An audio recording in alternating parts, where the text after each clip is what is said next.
नमस्कार करते हैं एसएससी जीडी 2021 साइंस का ये सेकंड पार्ट होने वाला है। याद करो पहले पार्ट के अंदर हमने 25 क्वेश्चन कवर कर लिए, बाकी के 25 आज देखने वाले हैं। देखते हैं पहला क्या है, which is the element having the highest atomic mass. सबसे ज्यादा एटॉमिक मास किसकी है बतानी है। एटॉमिक मास पता होने के लिए आपको एटॉमिक नंबर का ज्ञान होना चाहिए। जैसे मैग्नीशियम की बात करें, उसके पास 12 इलेक्ट्रॉन्स होते हैं और जिस एटम के पास जितने इलेक्ट्रॉन्स होते हैं वही उसका एटॉमिक नंबर होता है। तो मैग्नीशियम का एटॉमिक नंबर 12 बोल सकता हूं मैं। कैल्शियम के पास होते हैं 20, इसका होगा 20 एटॉमिक नंबर। क्लोरीन की होती है एटॉमिक नंबर 17 और सल्फर की होती है एटॉमिक नंबर 16। अब एटॉमिक मास पता करने के लिए जितने आपको इवन नंबर दिख रहे हैं उन सब में क्या करो, 2 से मल्टीप्लाई कर देना बस। तो 12 2 जार कितना हो जाएगा, यहाँ पे 24 हो जाएगा, लास्ट में यू लगा देना। एटॉमिक मास को यू से रिप्रेजेंट करते हैं। और कैल्शियम की बात करें जिसको 2 से मल्टीप्लाई मारोगे तो कितना हो जाएगा, 40 यू आपको मिल जाएगा। और अगर ऑड नंबर आपको दिखे, ऑड नंबर, तो 2 से मल्टीप्लाई करने के बाद 1 ऐड भी कर देना। ये ऑड के लिए होता है, 2 से मल्टीप्लाई किया और 1 ऐड भी कर दिया, आपको कितना मिल जाएगा, ये हो जाएगा 34। 34 प्लस 1 होता है 35 और इसका एक्चुअल में होता है 35.5। बोलोगे 0.5 कहां से आया, तो चूंकि ये क्लोरीन का अपना आइसोटोप भी होता है, क्लोरीन के 2 आइसोटोप होते हैं, आइसोटोप होने के कारण इसका 0.5 बढ़ गया, समझ रहे हो। सल्फर की बात करें तो इसका 16 है एटॉमिक नंबर, 2 से मल्टीप्लाई मारोगे तो कितना हो जाएगा 32 यू। अब चेक करो सबसे ज्यादा किसकी है, यहाँ पे कैल्शियम की दिख रही है सबसे ज्यादा 40 यू, ये सही है, इसको टिक करते हैं और आगे बढ़ते चलते हैं। अगला देखो, पूछ रहा है कि इनमें से कौन सा एलॉय है। एलॉय आपको पता है कि मेटल और एक नॉन मेटल, ये तो एलॉय हो नहीं सकते। एलॉय क्या होता है, जब दो या दो से ज्यादा मेटल को मिला दिया या किसी मेटल और एक नॉन मेटल को मिला दिया तब जाके हमारी एलॉय बनती है, समझ रहे हो। तो पूछ रहा है जर्कोनियम, ब्रोंज, टंगस्टन, प्लैटिनम कौन सा एलॉय है।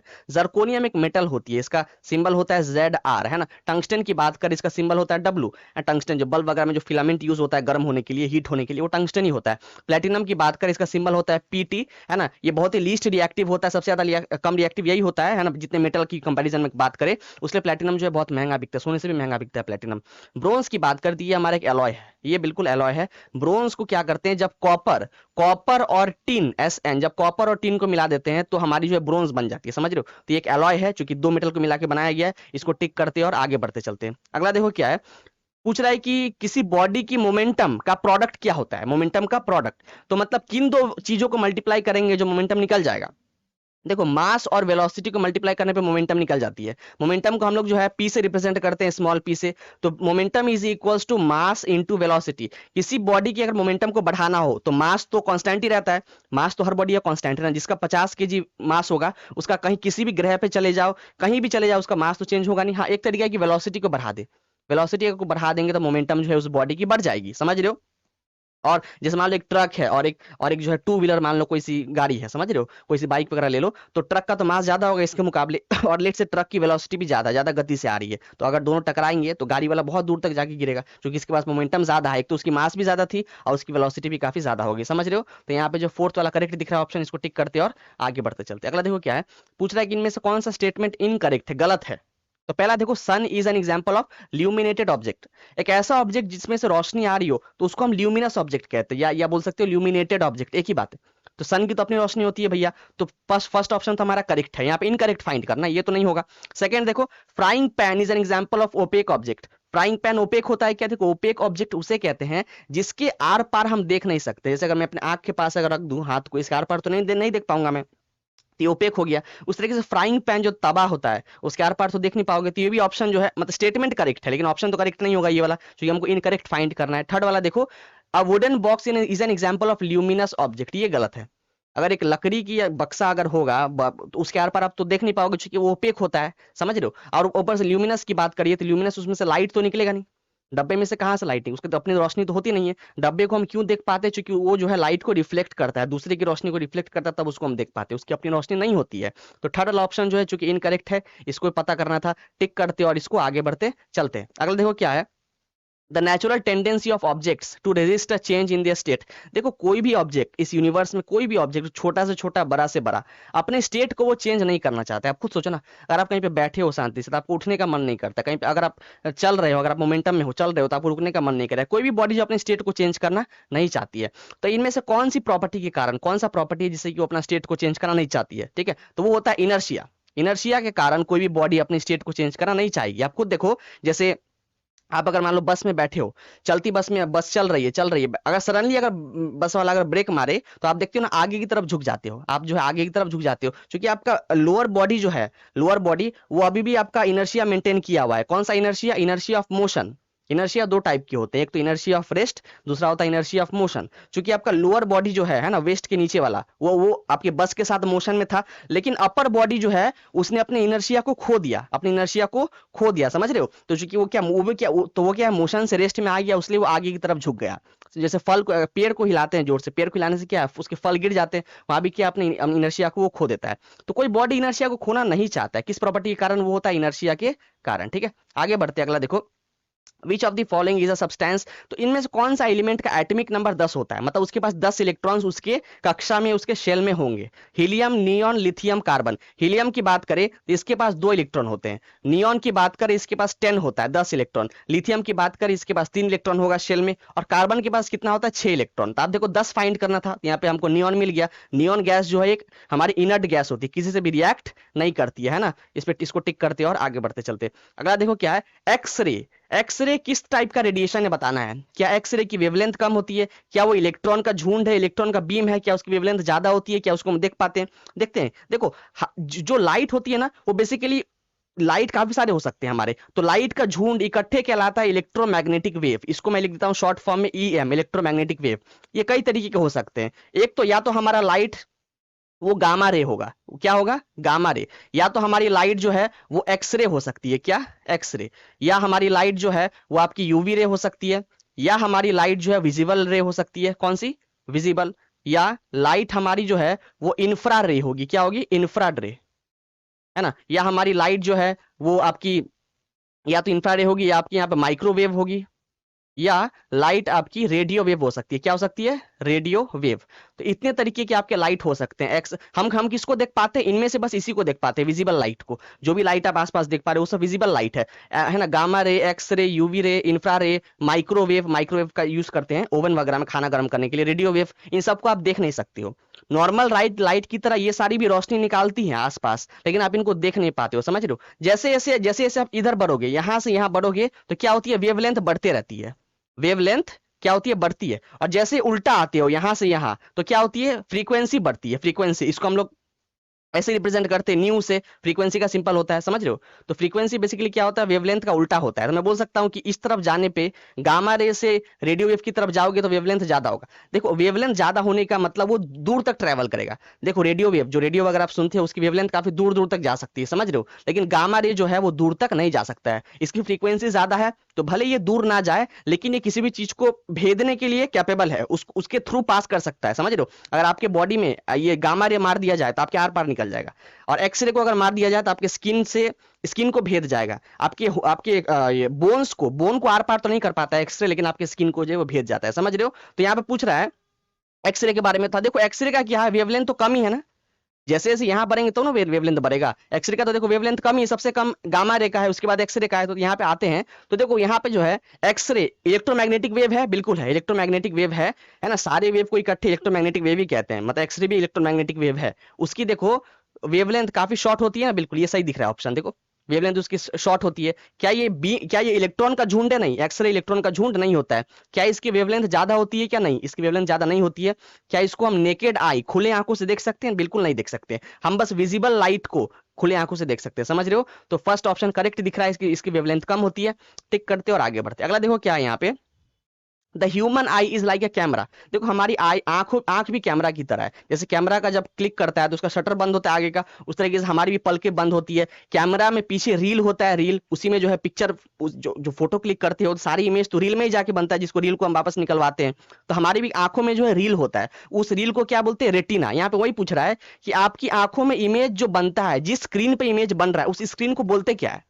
कैमरा का जो स्क्रीन होता है जिसपे इमेज बन रहा है वो तो उसका रील होता है। हमारे आंखों का स्क्रीन क्या है, जिसपे जो इमेज बन रहा होता है वो होता है रेटिना। आंखों के पीछे होता है रेटिना, है ना। जो आप ये वाला पार्ट देख रहे हो आगे, ये तो स्क्लेरा हो गया, आइरिस, प्यूपिल, ये सब आगे होता है। पीछे की तरफ जाओगे तो आंखों के पीछे में, जैसे हमारा आंख है ना, यहाँ ये आपका बाहरी हिस्सा जो आप देख रहे हो यहाँ आंख का, यहाँ बीच में लेंस होता है। कौन कौन सा लेंस, कन्वेक्स लेंस, है ना। कन्वेक्स लेंस हमारे आंखों में होता है। और पीछे की तरफ यहाँ पे हमारी होते हैं सिलियरी मसल्स, जो लेंस को पकड़ी होती है दोनों साइड से। 3 सिलियरी मसल्स जो है पकड़े होते हैं। और पीछे की तरफ क्या होता है, रेटिना होता है। और यहाँ से हमारी ऑप्टिक नर्व्स होती है, जो कि सिग्नल को ब्रेन के पास लेके जाती है। ये क्या होती है, ऑप्टिक नर्व्स। तो रेटिना यहीं पे होता है। यहीं पे अगर रेटिना पे रोशनी नहीं पड़े, यहाँ से मान लो और कोई रोशनी, अगर यहाँ से कुछ लाइट आ रही है और वो रेटिना पे जाके नहीं गिर रही है, तो आप इमेज को नहीं देख पाओगे।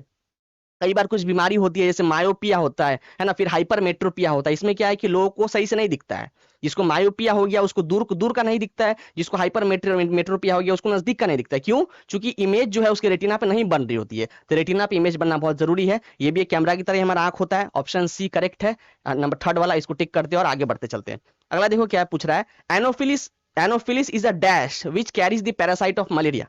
देखो जो मलेरिया होता है, मलेरिया वो मच्छर के कारण फैलता है। अब पूछ रहा है कि कौन सा, हमको पता है कि मच्छर के कारण फैलता है, वो एनोफिलिस मॉस्किटो। एनोफिलिस में कौन सा, फीमेल एनोफिलिस मॉस्किटो कि male anopheles mosquito? All the house fly और स्पाइडर भी दिख रहा है, इनसे नहीं फैलता है मलेरिया, मच्छर से ही फैलता है। ये सवाल उठता है कि मेल वाला मच्छर की फीमेल वाला, वो होता है फीमेल एनोफिलिस मॉस्किटो। जो मेल वाला जो मॉस्किटो होता है ना, वो चला जाता है फूल के पास, फूलों के पास से वो नेक्टर को सक करता है, तो वहां से उसको न्यूट्रिशन मिल जाता है।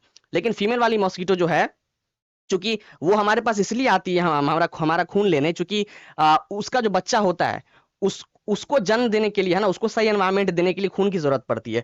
जो मच्छर का जो बच्चा होता है हमारे खून में ही जिंदा रह सकता है, इसलिए कि हमारे खून को सक करने के लिए फीमेल एनोफिलिस मॉस्किटो आती है।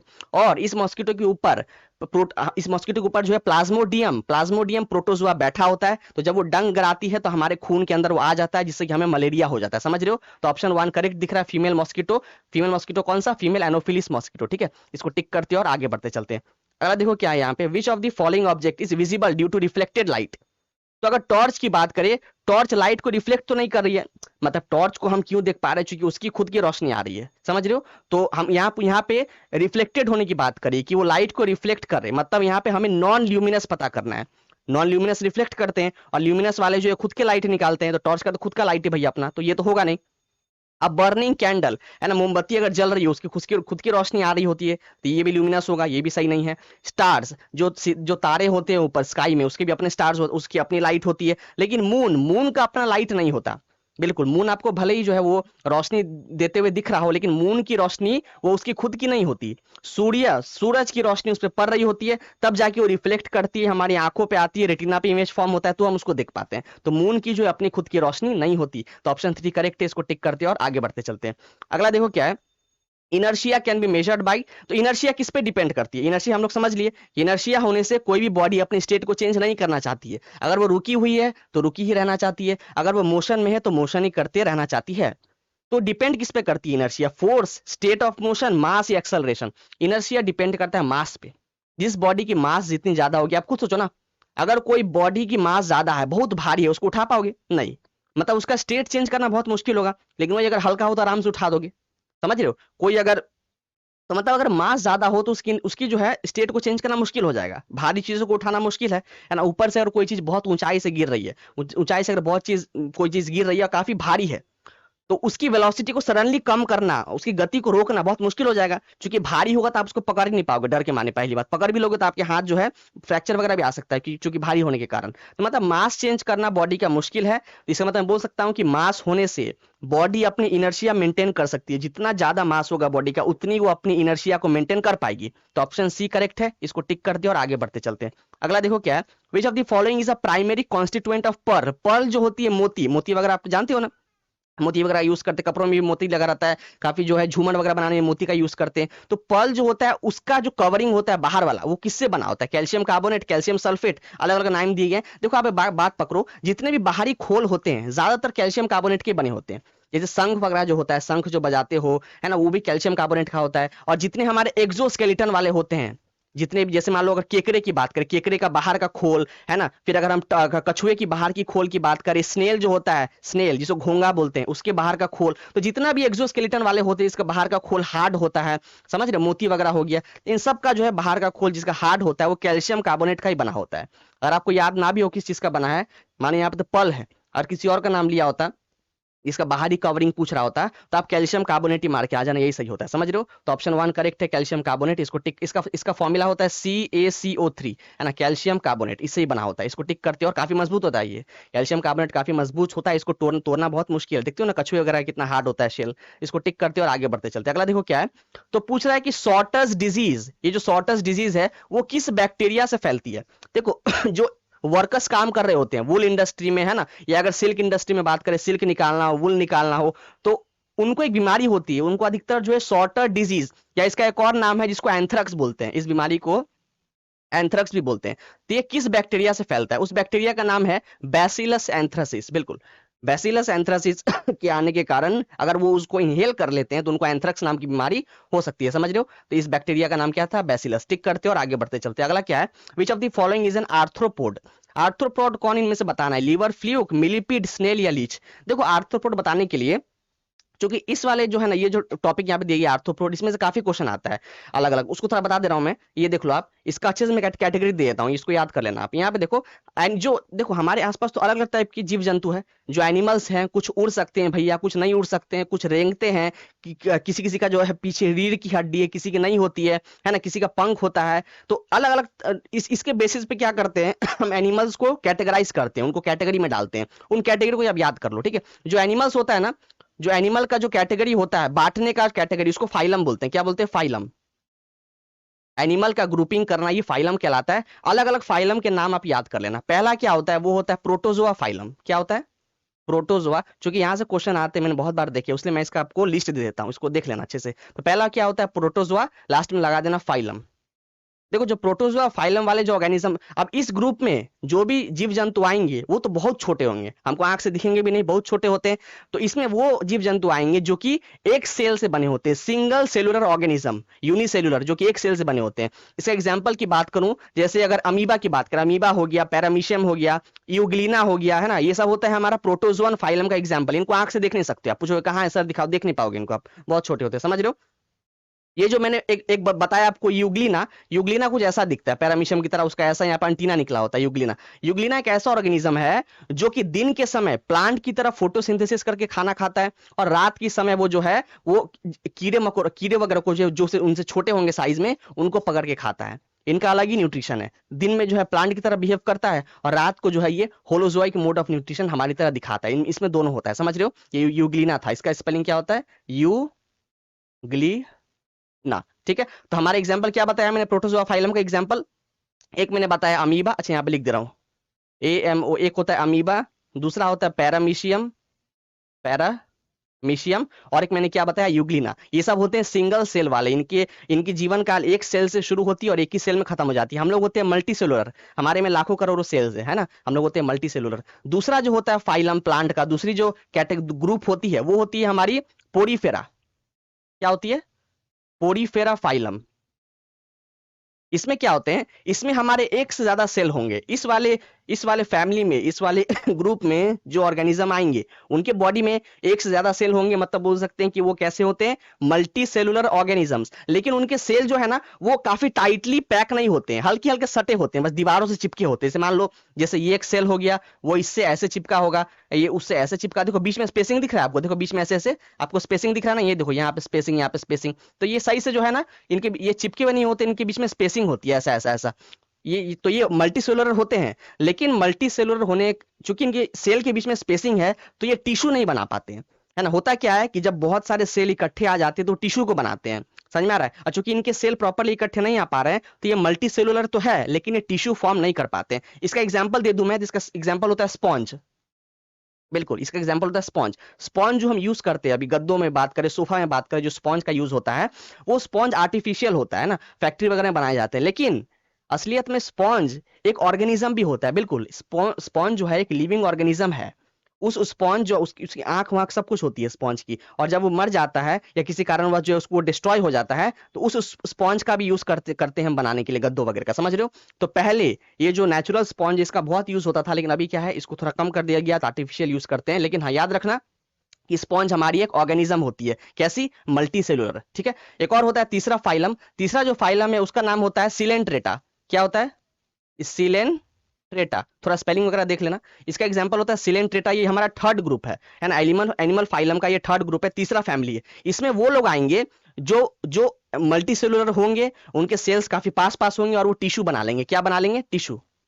ये बना लेते हैं टिश्यू। सिलेंट्रेटा में यहाँ पे एग्जाम्पल अगर मैं दूं, तो इसका एग्जाम्पल हो जाएगा जेलीफिश। बिल्कुल, जेलीफिश इसका एग्जांपल। बेसिकली इसमें ऐसे ऑर्गेनिज्म आते हैं जिनका ऐसा होता है स्ट्रक्चर गोल सा, और इन यहाँ से बाल निकले होते हैं, इनके मुंह में से क्या है, ऐसे बाल निकले होते हैं। जैसे जैसे इसका एग्जांपल एक मैंने जेलीफिश दिया।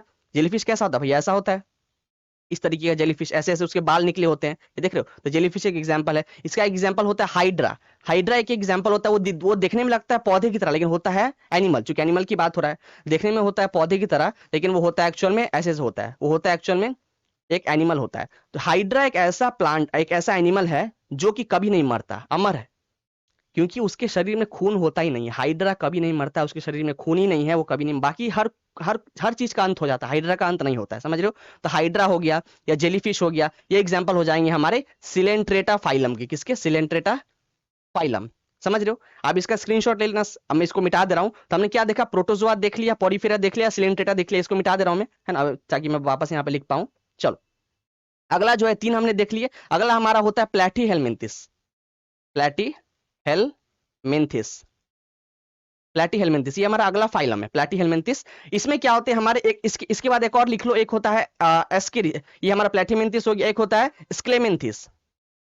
स्क्लेमेंथिस, प्लेटी हेलमिंथिस और स्क्लेमेंथिस, ये दो जो ग्रुप है, ये दो जो फैमिली है, इसमें हमारे वो आते हैं वर्म्स। वर्म्स समझते हो? Worms, WORMS, worms. वर्म्स आ जाएंगे इसमें। तो इसमें जो वर्म्स आता है वो कैसा होगा? इसमें जो वर्म्स आते हैं वो काफी चपटे होते हैं, फ्लैट होते हैं, काफी फ्लैट होते हैं, इस तरीके के, जैसे कि फीता होता है, काफी पतला फीता, जिसे फीते से नापते हैं ना, वो फीता की तरह ये फ्लैट होता है। तो इसका एग्जाम्पल हो जाएगा फ्लैट वर्म। इसका एग्जाम्पल क्या हो जाएगा? Flat worm. अगर एस्केलमिंथिस की बात करें, इसमें भी वर्म्स आते हैं, बिल्कुल इसमें भी हमारे वर्म्स आ जाएंगे, लेकिन ये हमारे राउंड वर्म होते हैं। राउंड वर्म बात करें, या तो गोल होगा, या हमारा थ्रेड की तरह होगा, धागे की तरह पतला होगा, है ना। राउंड वर्म, थ्रेड वर्म, ये एग्जाम्पल होता है किसका? एस्केलमिंथिस का। राउंड वर्म का एक बहुत फेमस है, राउंड वर्म का एक बहुत फेमस एग्जांपल होता है हमारा यूचेरिया। यूचेरिया एक ऐसा राउंड वर्म है जो बेसिकली, मैंने एक लेक्चर में बताया था, एक बीमारी जिसका नाम था फिलेरिया। फिलेरिया का एक और नाम है जिसको बोलते हैं हाथी पाव, एलिफेंटियासिस। हाथी की तरह पैर फूल जाता है। वो क्यों फूलता है? एक मच्छर के काटने से, जिसका नाम है क्यूलेक्स मॉस्किटो। जब क्यूलेक्स मच्छर के ऊपर ये वाला बैठ जाता है, कौन?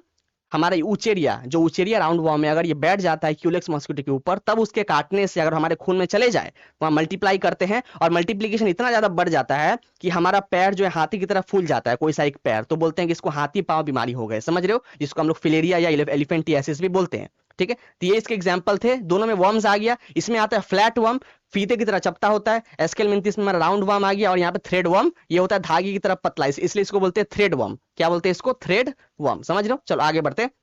ये जो फ्लैट वर्म होता है ना, फ्लैट वर्म, ये हमारे इंटेस्टाइन जो होता है, हमारा जो पाचन नली होता है, इंटेस्टाइन सबसे बड़ी जो होती है यहाँ पे, तो इंटेस्टाइन के अंदर हमारी फ्लैट वर्म आ जाती है कई बार, समझ रहे हो। या ऐसा इसीलिए चूंकि अनाप शनाप खा लोगे, अगर ऐसा खाना खाओगे जो कि सही से पका हुआ नहीं है, कई बार देखा गया है कि जो अनकुक्ड मीट होता है, जो मीट वगैरह खाते हो, सही से पका हुआ ना हो, तो इन सब के खाने के कारण आपके जो है फ्लैट वर्म आपके इंटेस्टाइन में बन जाता है, और वो क्या करता है? आपके खाने में से न्यूट्रिशन लेते रहता है, तो आपको सही से जो है आपका पाचन नहीं हो पाता है, समझ रहे हो। आगे बढ़ते हैं। हमारा एक और फाइलम होता है इसके बाद, जिसका नाम क्या है?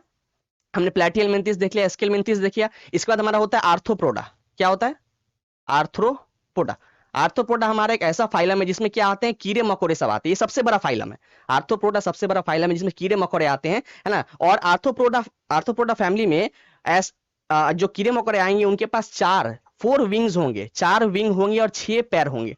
जैसे इनमें आप बर्ड को मत डाल देना, जो जितने भी हमारे बर्ड वगैरह होते हैं उनके पास तो 2 पंख होते हैं ना। आर्थ्रोपोडा जो कीड़े मकोड़े होते हैं छोटे, जैसे अगर मॉस्किटो की बात करें, हनी बी की बात करें, है ना, मच्छर की, ये सब हो गए, इनके पास जो है 4 पंख होते हैं और 6 पैर होते हैं। तो वो आएंगे हमारे कीड़े मकोड़े सब आ जाएंगे आर्थ्रोपोडा के अंदर। सबसे बड़ा फाइलम होता है ये एनिमल फाइलम समझ रहे हो। इसके बाद जो हमारा अगला होता है वो होता है, आर्थ्रोपोडा के बाद आता है हमारा मोलस्का। क्या आता है? मोलस्का। मोलस्का में क्या होंगे हमारे? मोलस्का में वो आएंगे जीव जंतु जिनका बाहरी कवर जो होता है वो कैल्शियम कार्बोनेट का बना होता है। बिल्कुल, जो मैंने बताया था ना, कैल्शियम कार्बोनेट हार्ड कवरिंग। जैसे शंख की बात करें, शंख जैसे देखते हो क्या होता है, उसका बाहर का जो कवरिंग होता है वो कैल्शियम। बेसिकली शंख जो हम बजाते हैं वो भी एक ऑर्गेनिज्म है, वो भी एक लिविंग ऑर्गेनिज्म था। उसके नाक, मुंह, फेफड़ा, गुर्दा सब कुछ था। वो जब मर गया तो उसके बाद उसको जो झाड़ के वहां से शंख फिर कलेक्ट किया गया, फिर हमको शंख को बजाते हो, और एक्चुअली में वो ऑर्गेनिज्म होता है, समझ रहे हो। शंख की बात करिए, मैं कौड़ी की बात करूं, कौड़ी एक्चुअली पहले के समय में क्या है, कौड़ी चलता था। अभी मेरे पास कौड़ी है नहीं, तो पहले के लोग पैसे यूज नहीं करते थे, पहले के लोग जो है कौड़ी यूज करते थे, कौड़ी। तो जब कौड़ी फूट जाता था तो वो चलता नहीं था, तो उसलिए लोग बोलते ना एक मुहावरा कि मैं तुमको फूटी कौड़ी भी ना दूं। क्योंकि पहले के समय क्या कौड़ी चलता था, जब वो फूट जाए तो उसकी वैल्यू नहीं होती थी, उसलिए लोग अभी क्या बोलते हैं कि मैं तुमको फूटी कौड़ी भी नहीं दूंगा। तो कौड़ी भी जो होता है वो एक मोलस्का का एग्जाम्पल है, उसकी बाहरी कवरिंग जो होती है वो कैल्शियम कार्बोनेट की बनी होती है, समझ रहे हो। तो मोलस्का एक हो जाएगा इसका। चलो आगे बढ़ते हैं। आर्थ्रोपोडा हो गया, मोलस्का हो गया। इसके बाद जो हमारा होता है वो होता है एनीलिडा। क्या होता है? एनीलिडा। एनीलिडा में जो है मेरे वैसे ऑर्गेनिज्म आएंगे जो कि बाइसेक्सुअल होते हैं। एनीलिडा में बाइसेक्सुअल मतलब एक ही में मेल भी होगा फीमेल भी होगा एनीलिडा में। जैसे जैसे ये देखो क्या होगा, एक साइड जो है इसका मेल भी होता है और दूसरे साइड फीमेल भी होता है एनीलिडा। इसका एग्जांपल हो जितने भी आपके आपके जो है चेहरे, जो केचुआ होता है, चेड़ा होता है ना, फिर आपका जो जोक होता है, बस जिसको हम लोग लीच बोलते हैं, लीच जोक जब चिपक जाता है तो आपके बॉडी में से खून चूसता है पूरा, जिसको लीच बोलते हैं जोक। तो इनमें क्या है ना, एक ही साइड मेल होगा और दूसरे साइड फीमेल होगा, बाइसेक्सुअल होते हैं ये, समझ रहे हो। तो ये होता है एनीलिडा का एग्जाम्पल। ठीक है, एनीलिडा हो गया। इसके बाद हम क्या देखते हैं, इसके बाद हमारा आता है दो और है इसके बाद। एक होता है एक आइनो कोड डाटा, एक होता है हमारा हेमी कोड डाटा। उसके बाद आता है कॉर डाटा। उसके बाद क्या आता है? Core data. हम लोग आते हैं कॉर डाटा में। कॉर डाटा में हम लोग आते हैं, और भी चीजें आती है। अभी तक देखो हम लोग कहीं नहीं आए थे, अभी तक जो है छोटे छोटे जीव जंतु की बात हो रही थी, अभी तक हम लोग कहीं पर भी नहीं आए हैं। अब कॉर डाटा में हम लोग आएंगे, हम लोग के साथ और भी चीजें आएंगी। कॉर डाटा उनको कहा जाता है जिनकी रीढ़ की हड्डी होती है, जिनके पास क्या होता है? नोटोकॉर्ड होता है। क्या होता है? नोटोकॉर्ड। तो जिनकी रीढ़ की हड्डी होती है या नोटोकॉर्ड बोल सकते हो, उन लोग को कॉर्ड डाटा कहा जाता है। अब कोड डाटा में कौन कौन आएंगे? तो कोड डाटा में सबसे पहले हमारा आता है पिस्कस। क्या आता है? या पीसेस बोल लो इसको, पीसेस या पिस्कस कुछ भी बोल लो। तो ये बेसिकली मछलियों का है ग्रुप। पिस्कस में आपके जितनी मछलियां होती हैं वो सब पिस्कस में आती है। मतलब मैं बोल सकता हूं कि मछलियों की भी रीढ़ की हड्डी होती है, पतली होती है लेकिन उनके पास भी रीढ़ की हड्डी नोटोकॉट होता है। तो सारी मछलियां पिस्कस में आ जाएंगी। इसके बाद हमारा होता है रेप्टिलिया। रेप्टिलिया, ये मैं जो भी लिख रहा हूं ये सब नोटोकॉट का एग्जांपल है। रेप्टिलिया में हमारे रेप्टाइल्स आएंगे। रेप्टाइल्स किसे बोलते हैं? जो रेंग के चलते हैं, जो रेंग के चलने वाले होते हैं जीव जंतु, उन्हें रेप्टिलिया कहते हैं। तो वो सारे जो है हमारे नोटोकॉट का एग्जांपल है। इसमें एक और आ जाएगा हमारा जो कि होता है एम्फीबियन। एम्फीबियन, एम्फीबियन उन्हें कहा जाता है जो कि पानी में भी रह सकते हैं और जमीन पे भी। जैसे मेंढक की बात करें, वो एक एम्फीबियन है भैया, पानी में भी रह लेगा और मजा मारने के लिए जमीन पे भी आ जाएगा। इस तरीके से एक और एग्जांपल होता है सैलामेंडर। सैलामेंडर होता है छिपकली की तरह दिखने में होता है सैलामेंडर, वो पानी में भी रह सकता है, छिपकली में भी पानी में भी रह सकता है और जमीन पे भी रह सकता है, समझ रहे हो। इसके बाद इसमें एक और हमारा आ जाएगा जो कि होता है एविस। ABS, Aves. जितने भी पक्षी वगैरह होते हैं, जितने बर्ड्स होते हैं वो आ जाएंगे एविस में। बिल्कुल देखो पक्षी वगैरह अब आए हैं, पक्षी के दो पंख होते हैं, वो जो बताया था उस समय आर्थ्रोपोडा। इसमें हमारे कीड़े मकोड़े आते हैं, उनके पास 4 पंख होता है, 6 पैर होता है। और जो पक्षी का बता रहे हैं इनके पास 2 पंख होगा और इनके जो है 2 पैर होंगे। ठीक है, इसमें आपके बर्ड्स आ जाएंगे। क्या आ जाएंगे? यहाँ पे आपके आ जाएंगे बर्ड्स। पिस्कस में क्या आ गया? फिश आ गया। यहाँ पे फिश आ गया। रेप्टिलिया में रेंगने वाले जानवर आ गए। एम्फीबियन में आपका वो जो दोनों जगह रह सकते हैं। और इसी में हम लोग भी आते हैं, कोडाटा में हम लोग भी आते हैं। हम लोग कहा जाता है मैमेलिया। यहाँ पे लिख दूं, यहाँ पे देख लो, हम लोग को जो है मैमेलिया, हमारे जो ग्रुप होते हैं, हमारा जो जिस ग्रुप में हमको रखा गया है उस ग्रुप का नाम है मैमेलिया। मैमेलिया सा। अब मैमेलिया भी 3 टाइप का होता है ना। मैमेलिया भी 3 टाइप का होता है। एक होता है एक होता है प्रोटोफेरा, एक होता है मेटाफेरा, एक होता है यूफेरा। ये 3 टाइप के होते हैं, प्रोटोफेरा, मेटाफेरा, यूफेरा। प्रोटोफेरा वाले जो होते हैं वो पहले अंडा देते हैं, उसके बाद अपने बच्चे को दूध पिलाते हैं। प्रोटोफेरा वाले जो होते हैं वो पहले अंडा देंगे, तब जो उसमें से बच्चा निकलेगा तब उसको दूध पिलाते हैं। इसका एग्जाम्पल है, इसका एग्जाम्पल इसका प्लेटिपस। प्लेटिपस हमारा एक ऐसा ऑर्गेनिज्म जो कि पानी में रहता है। प्लेटिपस क्या करता है? अंडा देगा पहले, उसमें से जो बच्चा निकलेगा फिर उसको दूध पिलाएगा। तो एग्जाम्पल हो गया हमारा प्रोटीफेरा का। इसके बाद होता है हमारा मेटाफेरा। मेटाफेरा में क्या है? इसमें डायरेक्ट बच्चे को जन्म दिया जाता है, लेकिन वो बच्चा जो है पूरी तरीके से विकसित नहीं होता है। उसको हो सकता है उसका हाथ पैर प्रॉपर्ली नहीं आया हो, या कहीं ना कहीं मतलब कुछ ना कुछ डिफेक्ट होगा, प्रॉपर्ली वो विकसित नहीं होगा। इसलिए आपने देखा होगा कैंगरू का एग्जांपल दिया मैंने, मेटाफेरा का। वो क्या है? कैंगरू। कैंगरू जो है अपने बच्चे को अपने पाउच में यहाँ पे लेके घूमता है। क्यों? क्योंकि वो जब जन्म लेता है तो पूरा प्रॉपर विकसित नहीं होता है, इसलिए उसको क्या है कि यहीं पे पाउच पे लेके घूमना पड़ता है। कैंगरू वो होता है मेटाफेरा में आ जाएगा। हम लोग फिर किस में आते हैं? हम लोग जो है हम लोग आ जाएंगे यूफेरा। यूफेरा तो हमारे केस में क्या है कि हम लोग को डायरेक्ट जन्म दिया जाए। इसमें जो यूफेरा में जो आते हैं वो एक डायरेक्ट बेबी को जन्म देते हैं और वो सही से विकसित होता है, वो प्रॉपर्ली विकसित होता है। तो वो यूफेरा के एग्जाम्पल जैसे हम लोग हो गए, कुत्ते हो गए, बिल्लियां हो गई, समझ रहे हो। तो ये सब जो है आपके घोड़े वगैरह हो गए, जिन जो भी डायरेक्ट जन्म दे रहे हैं, आपका ये काऊ हो गया, वो सब आपके जो है यूफेरा में आ जाएंगे, समझ गए। तो मैंने पूरा जो है कवर कर दिया, ये एनिमल फाइलम डिस्कस कर दिया पूरा। तो यहाँ से क्वेश्चन आपके दे सकते हैं। ठीक है, अब देखो यहाँ पे आते हैं तो पूछ रहा है कि आर्थ्रोपोडा कौन सा है। आर्थ्रोपोडा हमने देखा जो कीड़े मकोड़े होते हैं हमारे आर्थ्रोपोडा में आते हैं। तो ये जो आप देख रहे हो मिलीपीड, मिलीपीड एक ऐसा कीड़ा होता है जिसके 100 से भी ज्यादा पांव होते हैं। ये देख लो मिलीपीड बहुत छोटा होता है, मत सोचो कि 100 है तो भैया कितना बड़ा होगा, छोटा होता है बहुत। आपके बाथरूम वगैरह में कई बार भी देखने को मिल जाएगा, आपको सड़क चलते हुए मिल जाएगा एक मिलीपीड, इतना छोटा होता है, मतलब यहाँ ऐसा छोटा सा होता है, और इसके ऐसे ऐसे पाँव निकले होते हैं साइड से, आपने देखा भी होगा ऐसे ऐसे ऐसे साइड से पाँव निकले होते हैं। इसका एक बड़ा भाई भाई होता है सेंटीपीड, दोनों देखने में एक ही लगता है, मिलीपीड सेंटीपीड, ऐसे ऐसे इनके जो बहुत सारे पाँव ऐसे ऐसे साइड से निकले होते हैं, ठीक है। तो मिलीपीड हमारा एक आर्थ्रोपोडा है, ये क्या एक तरीके कीड़ा है, कीड़े मकोड़े सब इसी में तो आएंगे ना, तो आर्थ्रोपोडा हमारा इसका एग्जाम्पल है, ठीक है। मिलीपीड टिक करते हैं और आगे बढ़ते चलते हैं। अगला देखो क्या है हमारा, उसके बाद पूछ रहा है कि ये कौन सा पेयर यहाँ पे सही है, अलग अलग जॉइंट बताए गए हैं। तो देखो आपको जॉइंट का कुछ देखो जॉइंट किसे कहते हैं, जहां पे दो बोन, दो हड्डियां आके जुड़े, जैसे ये यहाँ पे जॉइंट है, ये पूरा एक हड्डी थोड़ी है, यहाँ पे तो जुड़ा है तभी तो मोड़ पा रहा हूँ ना, इसे मोड़ पा रहा हूँ मैं, हड्डी घुमा, मैं सर घुमा पा रहा हूँ, चूंकि यहाँ पे जॉइंट है, सर घुमा पा रहा हूँ, इसको मैं ऐसा ऐसा घुमा पा रहा हूँ, यहाँ पे भी जॉइंट है, तो जहां जहां पे घुमा पा रहे चीजें वो क्या, वहां पे दो हड्डियां आके जुड़ी है। अब जॉइंट थोड़ा बता दे, जॉइंट हमारी 3 टाइप की हो सकती है, जो जॉइंट होता है वो 3 टाइप की हो सकती है, या तो हमारा होगा इमूवेबल, ई मूवेबल जॉइंट, जो कि मूव ही ना करे, जो कि मूव करे ही ना। दूसरा होता है हमारा स्लाइटली मूवेबल, स्लाइटली मूवेबल, और एक और होता है हमारा जो कि होता है freely movable, freely movable joint.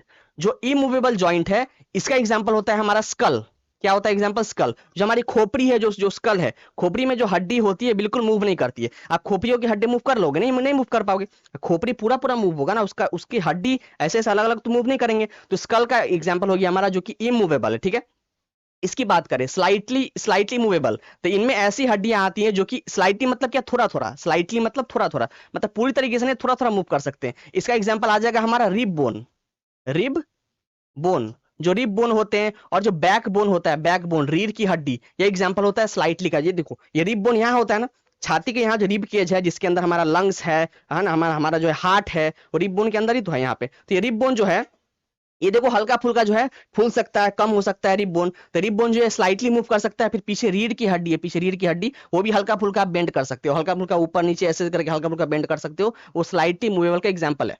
अगर बात करें फ्रीली मूवेबल, तो इसमें कई टाइप के होते हैं ये फ्रीली मूवेबल, जिसमें पहला हो जाएगा वो एग्जाम्पल है हमारा बॉल एंड सॉकेट जॉइंट। क्या एग्जाम्पल है, बॉल एंड सॉकेट जॉइंट। ये जो बॉल एंड सॉकेट जॉइंट होता है आपको यहाँ देखने को मिलता है, ये देखो ये जो मेरा हाथ है, शोल्डर, शोल्डर जॉइंट का एग्जांपल है बॉल एंड सॉकेट जॉइंट। यहाँ पे देखो बेसिकली है क्या, जैसे ये मेरा हाथ है, यहाँ देखो, ये देखो जैसे ये इस तरीके से हाथ आ रहा है, यहाँ देख लो इस तरीके से ये हाथ है, और इसके ऊपर ये क्या है, सॉकेट, ये तो बॉल हो गया, इसके ऊपर यहाँ सॉकेट ऐसा, ये देख रहे हो कुछ इस तरीके से नहीं, ये मैंने स्ट्रक्चर बताया। तो ये बॉल एंड सॉकेट जॉइंट आपका शोल्डर में हो गया। फिर मैं अगर बात करूं मेरे ये कमर की, वेस्ट की, कमर को वेस्ट ही तो बोलते हैं ना भैया, जो कमर में होता है हमारा पेल्विक बोन, वहां पे भी बॉल एंड सॉकेट आपको देखने को मिलता है। जो कमर वाला बोन होता है उसको पेल्विक बोन बोलते हैं।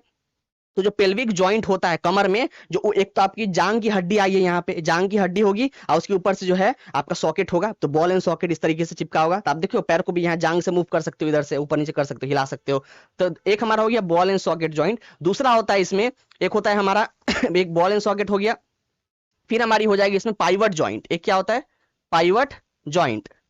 पाइवट जॉइंट होता है हमारा गला वाला, ये देखो गला, जैसे ये हमारी यहाँ पे ये फुट पाइप, विंड पाइप यहाँ से आ रही है, और यहाँ पे हमारा स्कल है, तो यहाँ पे एक जॉइंट होगा एकदम इधर, यहाँ पे एक जॉइंट होगा, तो यहाँ से मूव कर पाता हूँ ना मैं, देखो यहाँ से मैं बिल्कुल ऊपर नीचे ऐसा ऐसा साइड साइड मूव कर पाऊंगा। तो ये हमारी होती है पाइवट जॉइंट का एग्जांपल, समझ रहे, बॉल एंड सॉकेट हो गया, पाइवट हो गया। एक होता है हमारा हिंज जॉइंट, क्या होता है, मैं यहाँ लिख दूं, यहाँ लिख दे रहे हैं इसी को, एक देख लो, ये एक होता है हमारा hinge joint, hinge, hinge, hinge joint उसे कहते हैं जो बस एक साइड हो सकता है। जैसे जैसे अगर जैसे कमारी में कब्जा होता है ना हमारा, जैसे अगर बात करें डोर की, तो डोर के यहाँ पे कब्जा होता है ऐसा ऐसा, तो डोर हमारा बस एक साइड ही खुल सकता है, ऐसा कब्जा होता है। तो उस तरीके से हिंज जॉइंट जो होता है वो बस एक साइड मूव कर सकता है, hinge joint, HING, hinge joint, समझ रहे हो। जैसे अगर बात करें जैसे कोहनी की, जो नी जॉइंट है, नी जॉइंट कोहनी, या अगर बात करें एल्बो जॉइंट की, देखो एल्बो मैं ऐसे ऐसे कर सकता हूँ ऊपर ना, लेकिन नीचे तो नहीं कर सकता हूँ। इसको नीचे लेके चले जाओगे क्या, नहीं जा पाओगे, तो बस एक साइड ही हो रहा है। उस तरीके से जो मेरे घुटने का जॉइंट होगा उसको एक साइड कर पाएंगे भैया, तो ये होता है नी जॉइंट। या बात करें एल्बो जॉइंट,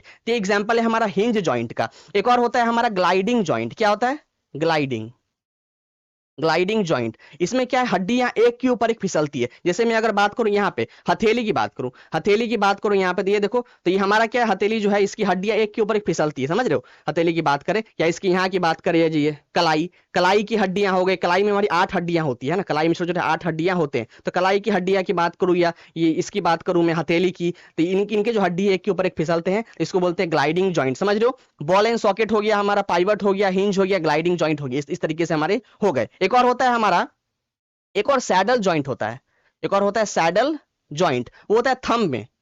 थंब, ये जो थंब में होता है ना जॉइंट, इस तरीके से यहाँ पे जो थंब में होगा उसको सैडल जॉइंट बोलते हैं, ठीक है, सैडल जॉइंट। तो ये जो है देखो मैंने सारे बता दिए। तो आपके फ्रीली में टोटल कितने हो गए, 1 2 3 4 5, 5 तरीके के हो गए। बॉल एंड सॉकेट हो गया, सैडल हो गया, पाइवट हो गया, हिंज हो गया, ग्लाइडिंग हो गया। स्लाइटली मूवेबल में क्या है, आपका रिप का बोन हो गया, आपका बैक बोन हो गया। जो ये आपका इमूवेबल, ये मूव नहीं करते, आपका हो गया स्कल बोन, जो खोपड़ी की हड्डी होती है स्कल बोन होती है, ठीक है, समझ में आ गया आपको। आगे देखो यहाँ पे क्या है, तो पूछ रहा है कौन सा पेयर इनमें से जो है वो करेक्ट है। तो देखो यहाँ पे देखो, बॉल एंड सॉकेट जॉइंट क्या आपको शोल्डर में देखने को मिलता है, क्या वेस्ट में, क्या आपको ये देखने को मिलता है बॉल एंड सॉकेट, बिल्कुल बॉल एंड सॉकेट देखने को मिलता है ना। बॉल एंड सॉकेट की बात करें आपको शोल्डर में, वेस्ट में देखने को मिलता है। अगर हिंज जॉइंट की बात करें, हिंज जॉइंट आपको एल्बो और नी में मिलता है देखने को, बिल्कुल। हिंज जॉइंट आपको जो एल्बो होता है आपका ये, और जो नी होता है वहां आपको हिंज जॉइंट होता है। पाइवट जॉइंट की बात करें तो नेक में होता है, जो आपका नेक है यहाँ पे, नेक और हेड यहाँ पे आपको देखने को मिलता है ना, यहाँ पे आपका। तो यहाँ पे गलती से आई थिंक करेक्ट होगी, इसको इनकरेक्ट कर लो। हमें इनकरेक्ट पेयर फाइंड करना है ना, तीनों तो करेक्ट ही है, तीनों करेक्ट है, हमें इनकरेक्ट फाइंड करना है, यहाँ पे इनकरेक्ट होना चाहिए था। तो देखो अब ये बात किया गया इमूवेबल जॉइंट, हमारा एल्बो जॉइंट जो है वो किसके अंदर आता है, एल्बो बन जाता है हिंज जॉइंट के, वो तो मूव कर सकता है ना, एल्बो जॉइंट मूव कर सकता है। तो मतलब लेकिन यहाँ पे क्या बताया गया, इमूवेबल। इमूवेबल में हमारा बस स्कल बोन आ सकता है, जो इमूवेबल होता है क्या होता है, स्कल बोन। तो ये फर्स्ट वाला ऑप्शन इनकरेक्ट था, गलती से वहां करेक्ट दे दिया था, इसको टिक करते और आगे बढ़ते चलते। अगला देखो क्या है हमारा, अब पूछ रहा है कि विच of the following is characteristic of pteridophyte. Pteridophyte उन पौधों को कहा जाता है जो कि फूल नहीं देते हैं, जिन पौधों में फूल नहीं आता है उन्हें टेरिडोफाइट कहा जाता है, समझ रहे हो। बेसिकली क्या है ना, जैसे एनिमल का मैंने कैटेगरी दिया, उसको डिवाइड किया ग्रुप में, उस तरीके से प्लांट को भी क्या करते हैं हम लोग, ग्रुप में बांट देते हैं। एक होता है हमारा, एक होता है क्रिप्टोगैमी, क्या होता है, क्रिप्टोगैमी, और दूसरा हमारा होता है फेनेरोगैमी, फेनेरोगैमी। तो प्लांट दो टाइप के हो सकते हैं, एक तो फ्रिक्टोगैमी, जो क्रिप्टोगैमी वाले होते हैं वो उनमें फूल लगते हैं, ऐसे वाले पौधे में फूल लगते हैं। क्रिप्टोगैमी में जो है फूल नहीं लगते हैं। अब क्रिप्टोगैमी भी 3 टाइप के होते हैं, एक होता है हमारा ब्रायोफाइटा, एक होता है ब्रायोफाइटा, एक हमारा हो सकता है थैलोफाइटा, ब्रायोफाइटा, थैलोफाइटा, एक और होता है हमारा टेरिडोफाइटा। टेरिडो पूरा नहीं लिख रहा हूं, देख लेना आप। तो ये जो देखो टेरिडोफाइटा है ना, जो पूछ रहा था क्वेश्चन में, ये टेरिडोफाइटा। तो टेरिडोफाइटा कैसा है, एक ऐसा प्लांट है जो कि एक किसका एग्जांपल है, क्रिप्टोगैमी का ना। और क्रिप्टोगैमी प्लांट जो होते हैं उनमें फूल नहीं लगते हैं, बस जो फेनोरोगैमी होते हैं, फेनोरोगैमी, वो सारे प्लांट में हमारे फूल लगते हैं, ठीक है। तो यहाँ आप देखो पढ़ते हैं, तो ये देखो, दे नीदर प्रोड्यूस फ्लावर और सीड, ये सही है। जो टेरिडोफाइटा में जो आएंगे, हमारे जो पौधे आएंगे, जो प्लांट आएंगे, उनमें फ्लावर या बीज देखने को आपको नहीं मिलेगा, समझ रहे हो। अब देखो फ्लावर ही तो आगे चल के फ्रूट बनाता है ना, तो जब फ्लावर ही नहीं है, जब फ्रूट ही नहीं होगा, तो फ्रूट के अंदर सीड कहाँ से होगा। ये जो सीड की बात की गई है, बीज की, वो तो फल के अंदर होता है ना। अब फूल आगे चल के फल बनता है, जब फूल ही नहीं है, फल ही नहीं बनेगा, तो सीड कहाँ से आएगा, समझ रहे हो। तो इनमें से तो फोर्थ वाला ऑप्शन इनकरेक्ट दिख रहा है ना। हमको क्या फाइंड करना था, सही वाला, अच्छा सही फाइंड करना था, फोर्थ वाला ऑप्शन तो सही है कि वो फूल और सीड इनमें नहीं होते हैं, क्योंकि ये टेरिडोफाइटा होता है ना। तो इसको टिक करते और आगे बढ़ते चलते। अगला देखो क्या है हमारा, उसके बाद कैल्सीटोनिन हार्मोन, ये एक ऐसा हार्मोन होता है जो कि हमारा थायराइड ग्लैंड, यहाँ पे होता है गले में, थायराइड ग्लैंड है ना। ग्लैंड काफी काफी टाइप के हो सकते हैं, यहाँ पे गले में होता है थायराइड ग्लैंड है ना, सर में होता है, ब्रेन के अंदर पीनियल ग्लैंड, आपका जो होता है किडनी, किडनी के ऊपर होता है आपका एड्रीनल ग्लैंड, आपका लीवर भी एक ग्लैंड है, समझ रहे हो। अलग अलग टाइप की आपकी ग्रंथि होती है, ग्लैंड होती है। ये जो कैल्सीटोनिन हार्मोन है, ये हमारा थायराइड ग्लैंड गले में जो ग्रंथि है वहां से निकलती है, और ये तब निकलती है जब आपके खून में, जहाँ पे खून में कैल्शियम की मात्रा बढ़ जाए। ऐसा ऐसा खाना खा रहे हो जहां से आपको कैल्शियम खूब दबा के मिल रहा है, आपके ब्लड में उसका मात्रा बढ़ जाएगा, तो उसको कम करने के लिए क्या करेगा, कम करने के लिए ब्रेन सिग्नल देगा, किसको, ब्रेन सिग्नल देगा थायराइड को, कि भैया आप अपना हार्मोन निकालो, कौन सा, कैल्सीटोनिन हार्मोन, ताकि आप उसको न्यूट्रलाइज कर पाओ, कम कर पाओ, ठीक है। तो यहाँ पे थायराइड ऑप्शन करेक्ट दिख रहा है, थायराइड ग्रंथि से निकलती है ये वाला हार्मोन, इसको टिक करते और आगे बढ़ते चलते। अगला देखो क्या है, पूछ रहा है which of the following inert gas. तो हम लोग बलून में कौन सा इनर्ट गैस भरते हैं, पार्टी वगैरह में खूब मजा मारते हो आप लोग, तो बलून जो होता है जो ऊपर उड़ जाता है, उसमें कौन सा हम लोग गैस को भरते हैं, हीलियम, जेनॉन, आर्गन, नियॉन, ये चारों आपके इनर्ट गैस है। ये जो चारों गैस दिए हैं ना, ये ऐसे गैस हैं जो किसी के साथ रिएक्ट नहीं करते हैं, इनको इनर्ट गैस कहा जाता है। तो इनमें से कौन सा भरते हैं? हीलियम, हीलियम को भरते हैं। देखो चारों इनर्ट गैस है, लेकिन चारों में सबसे हल्का कौन होता है? हीलियम होता है। इसके पास बस 2 ही इलेक्ट्रॉन होता है, हीलियम, ये सबसे हल्का होता है हीलियम। इसको बलून में भर दोगे तो देखोगे ऊपर उड़ जाएगा, क्योंकि बहुत हल्का है भैया। हीलियम से भी हल्का होता है नाइट्रोजन, समझ रहे हो, लेकिन वो इनर्ट गैस नहीं होता है। हीलियम से भी हल्का कौन सा होता है? नाइट्रोजन, हाइड्रोजन होता है, मैं नाइट्रोजन बोल दिया, हाइड्रोजन होता है, लेकिन वो एक इनर्ट गैस नहीं होता है, समझ रहे हो। इसको बलून में भर देते हैं, इसको टिक करते हैं और आगे बढ़ते चलते हैं। अगला देखो क्या है हमारा। अब पूछ रहा है कि हनी बी का रियरिंग करना है ना, हनी बी का देखभाल करना, उसे खेती करना, ये क्या कहलाता है? Sericulture, apiculture, pisciculture, floriculture. देखो सेरिकल्चर जो होता है वो रिलेटेड है सिल्क से, सिल्क। अगर सिल्क का रियरिंग हो रहा है, खेती बाड़ी हो रहा है सिल्क का, आप सिल्क वगैरह निकाल रहे हो सिल्क वॉर्म से, तो सेरिकल्चर कहलाता है। पिसिकल्चर कहां से आया? पिस्कस से। जब हमने पिस्कस देखा था ना, फिशेस, जो फिशेस का ग्रुप था, पिसस, पिस्कस या पीसेस कुछ भी बोल लो, तो उसकी रियरिंग करना पिसिकल्चर कहलाता है। जो फ्लोरिकल्चर होता है वो फूलों की खेती करना, फूलों की खेती करना, उनका देखभाल करना, ये फ्लोरिकल्चर कहलाता है, फूलों का है ये। और एपी कल्चर बच गया, ये रिलेटेड है आपका हनी बी से, बिल्कुल। हनी है ना, हनी कोम जो होता है उसकी देखभाल करना, उनमें से हनी निकालना, ये सब इस तरह, ये सब क्या है? एपी कल्चर कहलाता है। तो ये हमारा सेकंड ऑप्शन करेक्ट है, इसको टिक करते और आगे बढ़ते चलते। अगला देखो क्या है हमारा। तो पूछ रहा है कि इनमें से कौन सा मैकेनिकल वेव, इनमें से ऐसा कौन सा मतलब मैकेनिकल वेव, जो साउंड को बोलते हैं मैकेनिकल वेव, है ना। वेव आपके 2 टाइप के हो सकते हैं, एक तो मैकेनिकल, एक नॉन मैकेनिकल। जो मैकेनिकल वेव होते हैं उनको मीडियम की जरूरत पड़ती है, मीडियम की जरूरत पड़ती है। अगर मीडियम ना हो तो वो ट्रैवल नहीं कर सकते हैं, समझ। जैसे अगर बात करें, जैसे यहाँ पे देख लो, जैसे हमारी जो है वेव, वो 2 टाइप की होती है, एक होता है हमारा मैकेनिकल, एक और होता है हमारा नॉन मैकेनिकल। नॉन मैकेनिकल, जो मैकेनिकल वेव होते हैं, इसका एग्जांपल है साउंड वेव। साउंड वेव तो एक तरीके का हमारा मैकेनिकल वेव है ना, जिसको क्या है मीडियम की जरूरत पड़ती है। तो देखो अगर मीडियम ना हो, मतलब सॉलिड, लिक्विड या गैस, तीनों में से अगर कुछ भी ना मिले, तो आपका साउंड ट्रेवल कर ही नहीं पाएगा। इसलिए स्पेस में जब भी जाते हैं एस्ट्रोनॉट वगैरह, जब स्पेस में जाते हैं तो उनकी आवाज तो सुनाई देगी नहीं भैया। एक अगर दूसरे को कुछ बोलेगा तो उसकी आवाज उस तक पहुंचेगी नहीं, क्योंकि बीच में तो हवा है नहीं, स्पेस में हवा कहाँ होती है, तो उनकी बात तो पहुंच नहीं पाएगी। इसलिए वो क्या करते हैं कि ऐसा इंस्ट्रूमेंट लेके जाते हैं जो क्या करता है, उनकी आवाज को कैच करता है और उसको रेडियो वेव में चेंज कर देता है। उनके साउंड वेव को रेडियो वेव में चेंज कर देता है। और रेडियो वेव जो है वो, उसकी प्रॉपर्टी ऐसी है कि वो बिना किसी मीडियम के ट्रेवल कर पाता है। तो उनके साउंड को पहले कैच करेगा, वो इंस्ट्रूमेंट कैच करेगा, रेडियो वेव में चेंज करेगा, तब जाके रेडियो वेव जो है ट्रैवल होगी, उनको सुनाई देगी, समझ रहे हो। तो उनको जो है दोनों को इंस्ट्रूमेंट ले जाना पड़ता है जो स्पेस में जाते हैं बात करने के लिए। तो साउंड जो है, हमने क्या देखा कि अगर अगर साउंड जो है वैक्यूम में ट्रेवल नहीं कर सकती, और वही पूछ रहा है, समझ रहे हो। तो हमारा 4th ऑप्शन करेक्ट है और सही सही। आगे बढ़ते हैं। अगला देखो क्या है, लैक्टोमीटर, हाइड्रोमीटर, ये सब जो है ये किस प्रिंसिपल पे बेस्ड है। देखो लैक्टोमीटर जो होता है ना लैक्टोमीटर, हाइड्रोमीटर, ये सब क्या है, दूध या कोई सा भी लिक्विड कितना शुद्ध है उसको मेजर करने के लिए यूज करते हैं। बेसिकली लैक्टोमीटर, ये हाइड्रोमीटर काम कैसे करता है, ये डेंसिटी चेक करता है, डेंसिटी, समझ रहे हो। जैसे मान लो दूध की बात करें, दूध, ये हमारा दूध है, दूध के ऊपर मलाई जम जाता है ना, दूध के ऊपर क्या है, मलाई जम जाता है, और ये मलाई दूध से हल्का होता है, जाहिर सी बात है, दूध के ऊपर है तो दूध से हल्का ही होगा ना, समझ रहे हो। जैसे अगर मान लो मरकरी, मरकरी में अगर डालोगे आयरन का नेल, तो आयरन का नेल तैरेगा।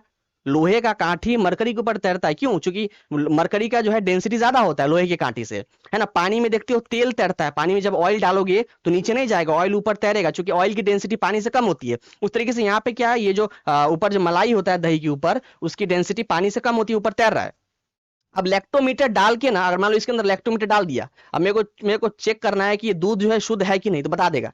बेसिकली लैक्टोमीटर काम कैसे करता है, जैसे मान लो अगर इसमें जो है दूध में पानी काफी ज्यादा मिलाया हुआ है, दूध में मान लो कि ये नहीं है, ये जो क्रीम नहीं है, समझ रहे, ऊपर में जो है इसका मलाई नहीं है, क्रीम नहीं है, अब पानी बहुत ज्यादा मिलाया है दूध में, इसकी डेंसिटी ज्यादा होगी, पानी की डेंसिटी बढ़ जाएगी ना। और अगर मान लो क्रीम होगा, इसके ऊपर क्रीम अगर मिला हुआ होगा, पानी कम होगा, इसकी डेंसिटी कम होगी, तो मतलब इसका मतलब डेंसिटी देख के बता देंगे ना हम, डेंसिटी देख के बता देंगे कि आप जो मुझे दूध दे रहे हो, अगर इसमें पानी मिला है तो डेंसिटी ज्यादा है, आप मुझे चूना लगा रहे हो। लेकिन अगर डेंसिटी कम आ रही है, मतलब क्या कि दूध के ऊपर मलाई जमा हुआ है, तो मतलब पानी का मिलावट कम हुआ है, दूध जो है शुद्ध है, समझ रहे हो। तो इस तरीके से लैक्टोमीटर, हाइड्रोमीटर ये सब काम करते हैं, समझ रहे हो। अब पूछ रहा है किस प्रिंसिपल पे बेस्ड है, तो ये बेस्ड है हमारा आर्किमिडीज प्रिंसिपल पे, बिल्कुल। आर्किमिडीज ने एक ऐसा सिद्धांत दिया था जिसमें उसने क्या बताया था कि किसी भी बॉडी को जब लिक्विड में डालते हैं तो उसका जो वजन, जैसे मान लो, जैसे यहाँ पे देखो, जैसे मान लो पानी में 5 kg या कुछ डाला, 5 kg का मैंने कुछ पानी में डाला, तो पानी में जाने का तो हल्का महसूस करता है, उसका जो है वजन कमता नहीं है, लेकिन उसको क्या है कि अपना वजन जो है हल्का फील होता है। मान लो 5 kg का डाला और इसको अपना वजन जो है अंदर है मान लो 2 kg फील हो रहा है, और यहाँ पे मान लो मैंने ठूटी लगा दिया, एक ठूटी पाइप है ना, यहाँ पे एक ओपनिंग दे दिया, तो यहाँ पे जितना पानी कलेक्ट होगा, जाहिर सी बात है इसको अगर डालेंगे, मान लो पत्थर है 5 kg का, उसको डाल दिए इसके अंदर, तो पानी तो निकलेगा ना यहाँ से, कितना निकलेगा, वो पानी इसके वजन के बराबर होगा। जैसे 5 kg का था, अंदर गया तो फील हो रहा है 2 kg का, तो दोनों का डिफरेंस कितना है 3 kg, तो जो पानी यहाँ पे निकलेगा वो कितना होगा, लगभग 3 kg के आसपास होगा। समझ रहे हो, यही बताया था हमारे आर्किमिडीज ने। और इसी के ऊपर जो है डेंसिटी का इन्होंने बात किया था, जो मैंने यहाँ पे डेंसिटी समझाया ना, डेंसिटी, कि जिसकी डेंसिटी कम होती है वो ऊपर रहता है, जिसकी डेंसिटी ज्यादा होती है वो नीचे चला जाता है। तो डेंसिटी के ऊपर ही बेस था लैक्टोमीटर हाइड्रोमीटर, जो कि आर्किमिडीज ने कहा था। तो हमारा ये थर्ड वाला ऑप्शन करेक्ट है। समझ में आ रहा है, आगे देखते हैं। अच्छा खत्म हो गया 46, और भी देखने को है, और देखते हैं। ये देखो यहाँ पे पूछ रहा है यहाँ पे अर्थवर्म एक नोटोकॉड है। नोटोकॉड, नोटोकॉड किसे कहते हैं समझ गए ना, जिसकी रीढ़ की हड्डी नहीं होती है पीछे की। तो अर्थवर्म का कहाँ होता है भैया, तो चूंकि हड्डी नहीं है रीढ़ की हड्डी, तभी तो वो रेंग रहा है, नहीं तो चल के नहीं, तो खड़े होकर चलता हमारी तरह। तो अर्थवर्म का नोटोकॉड रीढ़ की हड्डी नहीं होती है। लेकिन फिश का जो है, फिश के पास वो ये कौन सा फिश, फिश क्या नोटोकॉड वाला है कि रेप्टिलिया है कि मैमल है कि कॉर्डेटा है। देखो फिश कॉर्डेटा के अंदर आता है, चूंकि फिश की जो है वो रीढ़ की हड्डी होती है, ऑल दो तैर रहा है लेकिन उसकी भी रीढ़ की हड्डी पीछे होती है। समझ रहे हो, तो वो पूछ रहा है इनमें से किस में आएगा। देखो रेप्टिलिया तो है नहीं, रेप्टाइल्स, तो रेप्टाइल्स में तो जाएगा नहीं, चूंकि रेप्टाइल्स में यहाँ पे मैमल में जाएगा नहीं, मैमल में तो हम लोग आते हैं, वो आ जाएगा कॉर्डेटा में। तो कॉर्डेटा में भी कौन सा, तो पिस्कस, मछली जाएगा पिस्कस में ना। तो कॉर्डेटा में कई सारा वैरायटी है ना, कॉर्डेटा में पिस्कस है, एविस है, मेमिलिया है, रेप्टिलिया है, हम लोग है, मैमल है। समझ रहे हो, तो ये किस में जाएगा, ये कॉर्डेटा का पिस्कस में मछली जाएगा। इसको टिक करते फोर्थ वाला और आगे बढ़ते। अगला देखो क्या है, अब पूछ रहा है कि जब अब जब आप चींटी जब काटे है ना, जब लाल चींटी जब काटती है, लाल वाली काली वाली होती है चींटी, जब लाल चींटी काटती है देखते हो फूल जाता है वहां पे। तो बेसिकली वो वो जब डंग कराता है तो एक एसिड छोड़ देता है। कौन सा एसिड है पूछ रहा है, formic acid, tartaric, ascorbic, citric. तो फॉर्मिक एसिड छोड़ देने से वो जगह वो जगह जो है फूल जाता है। फॉर्मिक एसिड है ना, इसका बेसिकली फॉर्मूला होता है HCOOH। इसको हम लोग जो है मिथानोइक एसिड भी बोलते हैं ना। बेसिकली इसका आईयूपीएसी नेम जो है मिथानोइक एसिड होगा इस चीज का, और इसका कॉमन नेम हो जाएगा फॉर्मिक एसिड। समझ रहे हो, तो फॉर्मिक एसिड के छोड़ देने से क्या है, वो जगह जो है वहां पे फूल सा जाता है। अगर आपको उसको कम करना है, तो चूंकि ये एक एसिड है, फॉर्मिक एसिड तो एक एसिड है ना, इसको कम करने के लिए क्या आपको एक बेस डालना पड़ेगा। बेस अगर मिलाओगे तो एसिड और बेस न्यूट्रलाइज हो जाएंगे, और न्यूट्रलाइज होने के बाद नमक बन जाएगा। आपको पता है कि एसिड बेस जब मिलते हैं तो नमक और पानी बनता है। जब नमक और पानी बन जाएगा तो आपको वहां पे जो है वो सूजन आपकी कम जाएगी। पेट में भी तो ऐसा ही होता है, जब एसिडिटी होती है आपका एसिडिटी, तो क्या है आपके जो स्टमक है ना, जो आपका स्टमक में जो है आपका HCl हाइड्रोक्लोरिक एसिड बनते रहता है। हाइड्रोक्लोरिक एसिड जब हद से ज्यादा बन जाता है आपका HCl, तो आपको हो जाता है एसिडिटी। क्या हो जाता है, एसिडिटी। तो उसको कम करने के लिए हम लोग क्या करते हैं, हम लोग ये वाला खाते हैं, इनो वगैरह पीते हैं। इनो वगैरह में क्या होता है, MgOH2, इसको बोलते हैं मिल्क ऑफ मैग्नीशिया। MgOH2 इसको बोलते हैं मिल्क ऑफ मैग्नीशिया। या तो इसका टेबलेट खा लो या इनो पी लो। उसको पीने से क्या होगा, चूंकि देखो ये MgOH2 ये तो एक बेस है, और आपके पेट में बहुत ज्यादा HCl निकल गया, हाइड्रोक्लोरिक एसिड वो एक एसिड है। तो जब एसिड और बेस मिलेंगे तो आपका एसिडिटी कम हो जाएगा ना। समझ रहे हो, तो इस तरीके से ये काम करता है। हमारा ऑप्शन 1 करेक्ट है, फॉर्मिक एसिड टिक करते और आगे बढ़ते चलते। अगला देखो क्या है, अब पूछ रहा है कि इनमें से कौन सा फ्लावर का पार्ट नहीं है। देखो मिडरिब, वेन, वेनेशन, ये सब लीव, ये सब आ जाएगा पत्तों के अंदर। बेसिकली आपने पत्ता देखा होगा, ऐसा होता है पत्ता, पत्ते में बीच में गया होता है ना एक ऐसा करके लाइन, इसको हम लोग क्या बोलते हैं, मिड रिब बोलते हैं। बीच वाले को देखो, मिड मतलब होता है ये बीच, तो इस बीच वाले को क्या बोलते हैं, मिड रिब बोलते हैं पत्ते का। और साइड से ऐसे ऐसे निकला हुआ होता है, इसको क्या बोलते हैं, वेन्स बोलते हैं। ऐसे ऐसे इसको क्या बोलते हैं, वेन्स बोलते हैं, साइड से निकला हुआ। और ये जो वेन्स का अरेंजमेंट होता है, उस वेन्स के अरेंजमेंट को वेनेशन कहा जाता है। समझ रहे हो, मतलब आपने देखा होगा जो आम का होता है, आम का जो पत्ता होता है उसका वेन्स कैसा होता है, साइड साइड से होता है, ऐसा ऐसा। आम का पत्ता का वेनेशन ऐसे ऐसे होता है, और कुछ पत्ते का वेनेशन ऐसे होता है। मतलब अलग अलग वेनेशन होते हैं ना, तो इस वेनेशन का स्टडी करना कि किस तरीके का वेन है, उसको वेनेशन कहा जाता है। तो ये तीनों तो पत्तों में आ गया भैया, लेकिन हमको क्या फूल का पूछ रहा है, पत्तों का नहीं पूछ रहा है। फूल में पिस्टिल होता है। अब बोलोगे पिस्टिल क्या है, देखो जो फ्लावर का जो फीमेल पार्ट होता है, फ्लावर में तो दोनों होते हैं ना, मेल और फीमेल पार्ट, जैसे हमारे अंदर है। तो फ्लावर का जो फीमेल पार्ट होगा वो ऐसा कुछ होगा, वो ऐसा होता है। जो फीमेल पार्ट होता है उसके ऊपर क्या होता है, स्टिग्मा। ऊपर में होता है स्टिग्मा, बीच में होता है स्टाइल, और नीचे आ जाओगे तो क्या होगा, ओवरी। और इसके अंदर होते हैं अंडे, जिसको ओव्यूल्स बोलते हैं। इसी के साथ क्या है, हमारा पोलन ग्रेन्स आके फ्यूज होता है, तब जाके फल बनता है। समझ रहे हो, तो ये क्या, ऊपर में स्टिग्मा है, इधर स्टाइल है, नीचे में ओवरी है, और ये तीनों इकट्ठे, ये जो तीनों है, जो फीमेल पार्ट होता है उसको या तो हम लोग कार्पेल बोलते हैं, या इसका एक और नाम है पिस्टिल। बिल्कुल, ये कार्पेल का ही एक और नाम होता है पिस्टिल, जो कि फीमेल रिप्रोडक्टिव पार्ट है, फ्लावर का फीमेल रिप्रोडक्टिव पार्ट। समझ रहे हो, और मेल वाले पार्ट को तो हम लोग क्या बोलते हैं, एंथर बोलते हैं। मेल वाले पार्ट को हम लोग स्टेमन बोलते हैं, स्टेमन। उसमें क्या होता है कि एक फिलामेंट होता है, ऐसे करके फिलामेंट होगा, और यहाँ पे ऊपर में जो है एंथर होगा, और ये दोनों इकट्ठे जो है क्या कहलाता है, ये स्टेमन कहलाता है, जो कि मेल पार्ट का है। समझ रहे हो? तो हमारा पिस्टिल रिलेटेड है फ्लावर से, इसको टिक करते हैं और आगे बढ़ते हैं। अगला क्या है देखो यहाँ पे, ये हमारा लास्ट क्वेश्चन होने वाला है। पूछ रहा है कि कैटरैक्ट आई से रिलेटेड है। देखो कैटरैक्ट ऐसी बीमारी है जिसमें क्या होता है ना कि लेंस के ऊपर मसल आ जाते हैं। बेसिकली अगर आंख की बात करूं, अगर मैंने आंख आपको तो बना के दिखाया था, देखो आंख होता है तो ये हमारी ये बाहरी वाली होगी, आंख के बाहर वाला, यहाँ पे स्क्लेरा होगा, व्हाइट वाला आइरिस होगा, प्यूपिल होगा, बाहर टेम्पर ग्लास होगा। टेम्पर ग्लास को क्या बोलते हैं? कॉर्निया बोलते हैं। जैसे फोन में लगाते हो ना टेम्पर ग्लास, वैसे आंख के बाहर एक टेम्पर ग्लास होता है, इसको क्या बोलते हैं? कॉर्निया बोलते हैं। उसको आप निकाल भी सकते हो, पत्ती पत्ती झिल्ली होती है, समझ रहे हो? कॉर्निया होता है वो। और देखो यहाँ पे पीछे की तरफ लेंस होता है, यहाँ पे आंख के पीछे की तरफ कन्वेक्स लेंस होता है, और कन्वेक्स लेंस को नीचे से और ऊपर से 3 मसल ने पकड़ा होता है, जिसको सिलियरी मसल्स बोलते हैं। ये सिलियरी मसल जो है कभी ढीला होता है, कभी टाइट होता है। ये डिपेंड करता है आपके आंखों में कितनी रोशनी आ रही है, उसके अकॉर्डिंग कभी ढीला कभी टाइट ये हो सकता है, समझ रहे हो? वो फोकल लेंथ को मैनेज करने के लिए होता है, ये समझ रहे हो? ये देखो अब क्या होता है ना, कभी कभी मसल जो है ये सिलियरी मसल्स, ये आपके ये जो होती है आंख की कॉन्वेक्स लेंस, उसके आगे आ जाता है। कभी कभी ये मसल्स इतना ज्यादा बढ़ जाता है, ये मसल्स, कि आपकी आंखों के आगे आ जाता है, जिससे कि आपको धुंधला दिखता है। तो बोलते हैं इसको कैटरैक्ट हो गया, कैटरैक्ट हो गया, ठीक करवाओ, समझ रहे हो? ये आंख से रिलेटेड है। जो मीनियस डिजीज है, ये रिलेटेड है आपके कानों से, बिल्कुल। आपके कानों में होता है ये मीनियर्स नाम की बीमारी। इसमें क्या होता है ना कि आपका कान कान जो है अंदर से सूज जाता है, और उसको क्या है उसको क्या है ना कि उसको काफी प्रेशर फील होता है।